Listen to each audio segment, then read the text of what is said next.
vous êtes attendu demain sur d'autres biscuits. Alors, Habib Marouane Kamara, avant d'aller avec vous sur le dossier concernant la rénovation ou la construction de la résidence du Premier ministre, on s'intéresse à Boubacar Sansobari, à ce tournoi doté du trophée Alphonse Charles Wright qui s'est déroulé pour une première fois du côté de la maison centrale. Oui, un tournoi dont les premières images restent jusqu'ici très commentées. En tout cas, les premières images publiées sur les réseaux sociaux. En raison du fait que on pose la question de savoir est-ce que l'attitude, la démarche du ministère et même l'organisation de ce tournoi même à l'intérieur de la maison centrale sont pertinentes. Et c'est une question qui se pose notamment en raison de la frontière floue entre les deux dimensions qui sont conférées à une prison. La première dimension étant celle de sanctionner et la deuxième étant celle de resocialiser. Et à quel niveau précisément il faut mettre le curseur entre ces deux paramètres liés à la prison. Et je dis que autant la question se pose peut-être avec acuité. Oui, autant le débat est suscité pas qu'en Guinée. Aujourd'hui, dans la journée, j'ai eu le temps d'échanger à ce sujet avec notre collègue Baïla Traoré, qui m'a rappelé qu'en France, le débat il s'est posé il y a environ 1 an. C'était dans le cadre de l'organisation d'une compétition dans la prison de Fresnes à Paris, et une compétition de course. Et je dois préciser que dans ce cas-ci, c'était organisé par une société de production. Et l'objectif qu'il visait, c'était qu'on récolte des fonds, notamment à l'occasion, dans le cadre de cet événement, pour reverser ces fonds à des associations caritatives. Et l'autre dimension qui était associée à l'organisation de cet événement, parce qu'il faut dire que c'est une compétition qui impliquait des personnes extérieures à la prison. C'était pour sensibiliser le monde extérieur sur ce qu'est la prison, histoire de voir si ça peut aider à réduire la déviance, notamment au sein de la société. Alors, si nous nous transportons dans le cadre, et le débat vraiment a été vif, même en France, ceux qui ont organisé s'étaient défendus, mais ça n'a pas passé facilement. Pas toujours. Alors, pour le cas du ministre Charles Wright, le tournoi portait son nom, soit dit en passant. Oui, je dois dire que je reconnais avec lui que il est nécessaire, il est acceptable que les maisons de détention, les maisons d'arrêt puissent à un moment donné servir, ou disons, puissent servir aussi de lieu de réinsertion sociale. De réinsertion sociale. Je suis parfaitement d'accord. Maintenant, est-ce que ce qu'il a fait là participe fondamentalement à ça? Est-ce qu'il n'y a que ça? C'est peut-être à ce niveau que la question se pose. Alors, dans le cas de la France, par exemple, quand le débat s'est posé, certains ont dit que quand vous parlez de resocialisation, de réinsertion sociale, vous pouvez aussi prendre en compte la formation professionnelle. Vous prenez le travail, vous prenez l'école. Il y a des enfants peut-être pour lesquels il faut créer des mineurs, des conditions de formation. Des conditions de formation. Bien entendu, c'est un truc aussi événementiel. C'est peut-être un facteur de socialisation, mais il n'y a pas que ça. Si on parle de resocialisation, il faut prendre aussi d'autres dimensions. L'autre chose qui m'a interpellé, c'est les détenus, entre griffes, mis en valeur. On a vu notamment Dadis et Toumba Diakité. Personnellement, je me suis demandé pourquoi. Et même Charles Wright, sur nos confrères de film, disait ce matin que c'est lui qui a souhaité que Dadis soit associé à l'événement. Parce que quand il est venu, selon lui, hier, il a constaté qu'il y avait notamment Marcel et Toumba, mais que Dadis n'était pas là. N'y était pas. Que c'est lui qui a dit que ce n'est pas normal pour une compétition dont l'objectif est de créer la cohésion entre les détenus. Alors qu'ils ne sont pas là pour ça. Exactement. Et les détenus ne sont pas en prison pour qu'il y ait une cohésion. Non, pas du tout. Là, je me demande quelle leçon de morale le garde des Sceaux veut nous véhiculer. Et même une utilisation à des fins de propagande propagandiste. Non, démagogique aussi. Oui, allez-y, il va terminer là. Et même, je me suis demandé, attends, est-ce que le ministre réalise ce qu'il dit? Est-ce que en l'état actuel de la procédure au niveau du procès du 28 septembre, est-ce qu'on peut envisager une cohésion entre Toumba et Dadis? Nous savons que dans le débat tel qu'il se présente, les deux protagonistes. Voilà, dans le débat qui se présente, c'est l'un ou l'autre a priori. C'est l'un ou l'autre a priori. Mais jamais les deux en même temps. Exactement. C'est pas possible. Comment voudrait-on que les deux puissent s'entendre? L'autre dimension, c'est il a dit que c'est pas l'État, c'est pas son ministère qui a organisé l'événement. Mais c'est les gardes pénitentiaires. Oui, mais et les gens du couloir. Oui, mais je veux dire aussi une chose.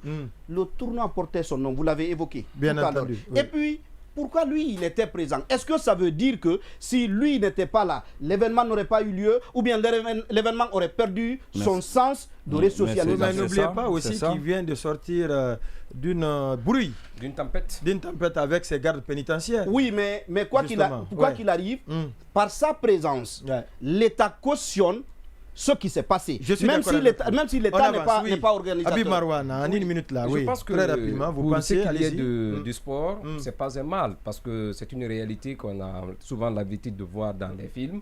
Les films d'action et d'autres films, on voit les prisonniers jouer au football ou au basketball. Ça, ce n'est pas une première. Personne ne peut en Oui, non, mais la question est de savoir est-ce que film équivaut à réalité. Non, c'est ce que je dis. Parce que ça peut relever le plus souvent au-delà de ça, c'est la peinture de la société. Ça décrit, oui. Oui, non, mais ça décrit. Ça peut renvoyer aussi, un film peut renvoyer à un souhait.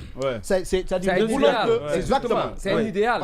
Maintenant, si avec nous, cet idéal est matérialisé, je pense qu'il faut saluer. Parce que vous-même, vous l'avez rappelé tout à l'heure. En réalité, dans le processus de resocialisation, parce que qui parle de resocialisation, ce n'est pas simplement à travers ces matchs de football ou ces soirées dansantes. La resocialisation, c'est l'apprentissage au petit métier. C'est soit la couture, comment on appelle, le métier de couturier, le métier de maçonnerie. Amener quelqu'un à se prendre en charge. C'est une façon de permettre à ces gens qui étaient des bannis de la société à apprendre la vie sociale en prison. C'est pour les permettre, une fois en dehors de ces prisons, qu'ils puissent prendre en charge, pour qu'ils puissent se prendre en charge. Donc cet idéal, même si on a l'habitude de le voir dans les films d'action, il faut saluer quand même ce qui a été donné. Mais ce qu'il faut déplorer, c'est l'utilisation des images de Dadis. Quelqu'un qui on est en train de traumatiser, qui est devenu une marchandise, qui est devenu un fonds de commerce politique pour non seulement les autorités judiciaires, mais aussi pour le CNRD. Vous avez vu cette image? Je pense que Dadis lui-même, il devrait se refuser. Il ne devrait pas accepter cela. Pas du tout. Parce qu'on est en train de le rabaisser, de l'humilier et de le traumatiser davantage. Vous avez vu ce qu'on est en train de faire. Certainement que Charles White, sa volonté, c'était de construire ou de donner une image de façade, cette façade de paix entre Dadis et Toumba. Mais il n'en est pas. C'est pas cela la réalité. La réalité est que lui-même, il s'est pris dans son propre piège parce qu'il est dit quand il est venu, il a vu que Dadis n'était pas parmi les invités. Et alors, il a exigé à ce que Dadis soit parmi les invités. Donc, il ne faut pas qu'on nous enfume. Ce qui a été vendu comme image, c'est de la façade, ce n'est pas de la réalité. C'est une paix qui n'est pas une paix qui peut se construire sur la durabilité. Ça ne peut mais même pas c'est une paix qui est construite à des fins propagandistiques. C'est du sable mouvant. Allez-y, Lamine Mounimassi. Propagandiste. Alors, pour moi, dans l'absolu, l'initiative, elle n'est pas mauvaise. C'est une bonne chose, les autres l'ont dit. Ça rentre dans le cadre de la resocialisation des prisonniers. Bien entendu. Vous savez, vous aurez tout à l'heure la parole. La prison, ça doit être un lieu d'éducation. Alors, un prisonnier ne doit aussi. Un prisonnier ne doit pas être privé de tout à l'intérieur de la prison. Et c'est pourquoi on dit les conditions de vie décentes pour les prisonniers. Cependant, il y a par contre des griefs que j'ai par rapport à ce qui a été fait. D'abord, le lieu, il est très exigu. Pour organiser un tournoi de football. Et je me demande, pendant qu'on organisait le tournoi, comment vont devenir les autres prisonniers? Parce que ceux qui connaissent bien la maison centrale de Conakry, surtout pendant ces périodes de rénovation de cette maison centrale, il n'y a pratiquement pas d'espace. Les autres seront obligés de rester dans leurs cellules, contraints de rester dans leur cellule tout le temps que le tournoi se joue. Donc le match est en train de se disputer à l'extérieur. Ça, c'est une première chose. Donc, de par le tournoi, vous êtes en train de priver les autres d'une liberté, d'une liberté fondamentale. Cette liberté, c'est de jouir de l'espace qui leur est commun. Deuxième chose, c'est la présence du ministre Charles Wright. Donc, je ne sais pas pourquoi le ministre doit être là. Et le geste qu'il a posé, peut-être que le geste en faisant venir Dadis, je ne sais pas, ça renvoie à quoi. Sincèrement, ça renvoie à quoi. Et si vous voulez une réconciliation entre Dadis et Toumba, ça ne sera pas du tout possible. Et parce que les deux sont opposés dans un procès qui... Très inédit. Un procès criminel de très grande envergure. Mais ça, c'est important, il faut le rappeler. Et en plus, vous faites exhiber, les gens s'exhibent de cette façon devant les caméras. Je ne sais pas pourquoi cette envie. Est-ce que ceux qui ont organisé le tournoi ont sollicité à ce que le tournoi soit filmé? Parce qu'il y a beaucoup qui sont en prison qui ne veulent pas que leur visage soit connu des grands publics.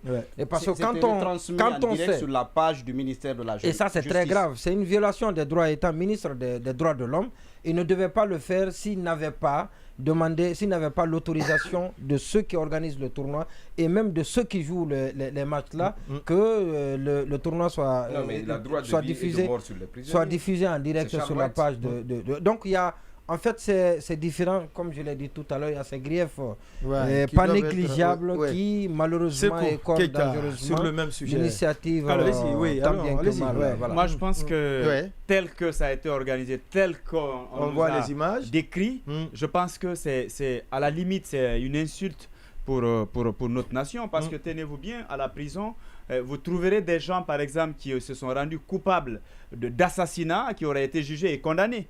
Est-ce que des personnes qui sont dans ces catégories-là ont besoin d'être célébrées? C'est le mot que j'utilise entre griffes. Il y a des faveurs qu'on fait pour certains détenus. Mais pour bénéficier de ces faveurs, il y a des critères à remplir. Il y en a qui se comportent bien durant tout leur séjour ou pendant des années. On sent à ces personnes un changement, un regret, ou qui sont un peu plus proches de Dieu, qui prient régulièrement. Il y a de ces personnes-là, on leur accorde quelques privilèges. Il y a des critères. Il y a des critères pour bien y arriver. Entendu, Mais quand on prend tout le monde et qu'on me dise qu'un assassin... Et puis on le voit dans ces images très contents en train de jouer, ou d'autres qui sont honorés, qui sont assis tranquillement dans les fauteuils comme des invités et qui viennent par exemple comme des invités de marque. Quand on prend par exemple ceux qui sont accusés dans le procès du massacre du 28 septembre, mais on parle d'un crime, mais de quel genre de crime il s'agit? De masse. Du 28 septembre. Crime de masse. Quel peut être l'état d'âme par exemple des victimes ou des parents des victimes quand ils voient ces gens-là célébrer de cette manière-là? À mon avis, c'est fait pour une communication qui est purement politique. Si c'est pour les permettre de s'épanouir, on aurait dû faire ça loin des caméras. On n'a pas besoin alors en tout cas de faire en direct ou autre chose. Mais si on le fait, c'est que derrière, il y a quand même des visées. Vous voyez combien de fois lui-même il est... En fait, vous sentez l'envie de montrer ça aux yeux du monde. Peut-être c'est pour dire qu'à mon temps, il y avait... les droits humains étaient tellement respectés que même dans les prisons, les prisonniers, ils avaient droit... Non. C'est pas possible, ça ne se doit pas. Et si on l'a fait, qu'on nous explique clairement qu'est-ce qu'on cherche derrière cela. Et même quand on parle d'union entre Dadis et Toumba, mais c'est pour obtenir quoi? Parce que ce sont les deux qui sont devenus les pièces maîtresses de ce procès-là.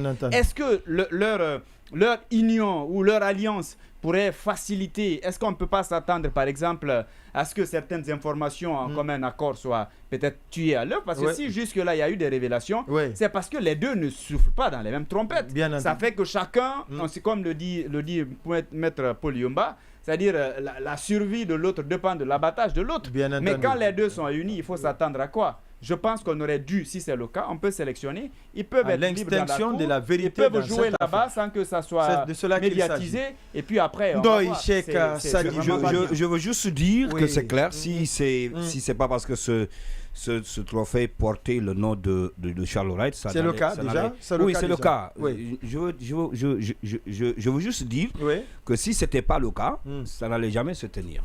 C'est parce que ça porte le nom de Charles Wright. Sinon, il n'allait pas le permettre. Il n'allait pas le permettre. Donc, ça veut dire quoi? Ça veut dire que c'est juste pour mettre en avant peut-être l'image, lui, sa personne. Lui, Charles Wright, sa personne. D'autant plus que, comme ce qui a été dit tout à l'heure, durant la finale de ce tournoi qui a été donc retransmise en direct sur la page, ça en dit quelque chose. Ça veut dire qu'il y a un effet, il y a un objectif qui est recherché par le ministre Charles Laurette lui-même. Et donc, c'est ce qui m'amène à dire que si ce n'était pas parce que ça porte son nom, ça n'allait pas avoir lieu. Maintenant, il faut faire la différence entre organiser un tournoi et permettre des activités sportives ou encore culturelles et de loisirs dans une prison. Ça existe partout. Dans les maisons d'arrêt. Parce que quand on dit prison, c'est pas, comme lui il a dit d'ailleurs, hier, je pense que la prison, ce n'est pas moratoire. On a besoin parfois... Mouroir, autant pour moi. Merci beaucoup. On n'a pas forcément... on n'est pas obligé forcément, lorsqu'on parle de prison, de les empêcher aussi, de les priver de certains droits en tant que prisonniers. Quand on est là-bas, je veux parler bien sûr des activités sportives et culturelles et autres, ça peut se comprendre. Et d'ailleurs, je pense que ça existe à la prison centrale de Conakry. Vous avez le temps de temps en temps de faire du sport, encore des activités un peu culturelles. Ça, on le sait. Mais organiser un tournoi, je pense qu'il n'y avait pas lieu de le faire. On n'en avait pas besoin. On n'en avait pas besoin. Pour quel objectif, pour quelle fin? Si ce n'est pas parce qu'on va mettre encore son nom à l'avant, on n'avait pas vraiment besoin d'organiser un tournoi pour des prisonniers. Oui, juste vraiment pour consolider ce que Sékou disait tout à l'heure, le statut des détenus qui ont été mis en avant, c'est que dans l'exemple que je donnais, les participants avaient été sélectionnés en fonction notamment du critère suivant lequel leur casier judiciaire ne doit pas être lourd. Après, quand on a vérifié dans le passé des gens, on s'est rendu compte que notamment l'un d'entre eux avait été condamné pour viol. La société qui a organisé l'événement était obligée de retirer la vidéo sur YouTube et de présenter ses excuses. Donc, et ici, il a dit, c'est dans le cadre du procès du 28 septembre, avec tout ce que cet événement, le 28 septembre, représente en termes d'horreur. Il fallait attendre au moins que le procès se tienne, qu'on sache qui a fait quoi avant de se mettre à célébrer l'un ou l'autre. Et moi je dis, au-delà de lui-même, même les détenus en question devraient y aller avec humilité. Récemment, on a évoqué Toumba, on a dit qu'il serait à la tête d'un parti politique. Moi je pense que c'est vite aller en besoin. Il faut attendre que tout cela soit clarifié pour que chacun envisage un avenir. Sinon, ça risque de heurter les victimes. Les sensibilités des victimes. Oui. Alors, on...